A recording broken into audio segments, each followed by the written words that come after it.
ni athiĩte na mbere na gũtetia arĩa marang'ethanĩra na mwaho wa Kenya Kwanza ũrĩa akiuga akorwo makĩheo mweke wa gũkorwo makĩruta wĩra na gũkinyanĩria ihoto ciao na makĩria marĩa makorirwo makĩranĩra, kũrĩa augĩte atĩa marĩa marang'ethanĩra na mũbango wa thirikari marĩ na ihinda rĩa mĩaka 10 wathani-inĩ, no ĩndĩ matiakorirwo magĩkinyanĩria harĩ ũkũria wa bũrũri, na hĩndĩ ĩyo nĩ arakorirwo agĩtarĩria na kũgathĩrĩria ambunge makĩria nĩ gũkorwo makĩhĩtũkia thĩinĩ wa ndereti ya watho wa kĩgĩna.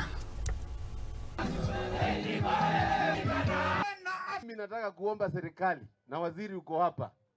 Mimi naona pale Nairobi distribution ya contraceptives ikikuja hii upande kwanza inanyongwa, kwa sababu tunahitaji population yetu iendelee kugrow, tuweze kuwa na future generation, tukue na watu ambao wataendeleza kazi yetu tukimalizia.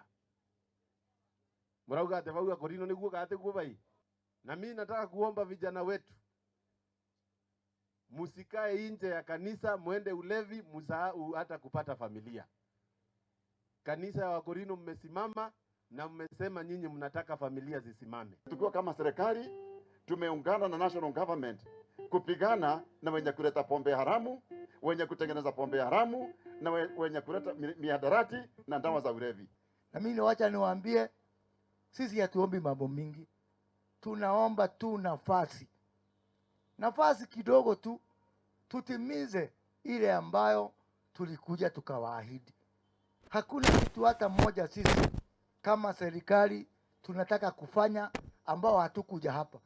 Tulikuja hapa Embu, tukasema pale Maguna, tukasema tutajenga nyumba, tukasema tutaleta viwanda. Jamani, mnataka tuwe wakora? Na mimi niko na hakika hii nchi tutabadilisha, kwa sababu wengine wanazikianga umaskini, wanaenda kutafuta kwa kitu kwa kompyuta inaitwa Google. Sisi hatuendi kwa Google kutafuta umaskini.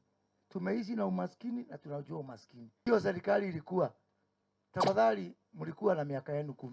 Taki kusikia maneno ya Shakahola tena.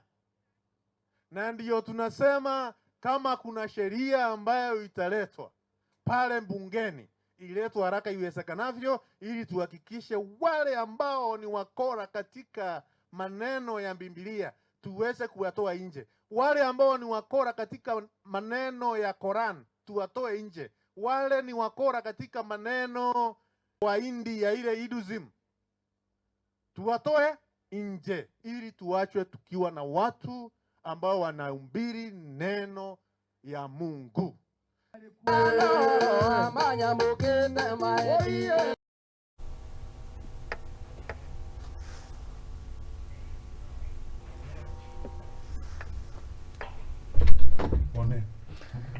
Na rĩu tũkwamba gwĩkĩria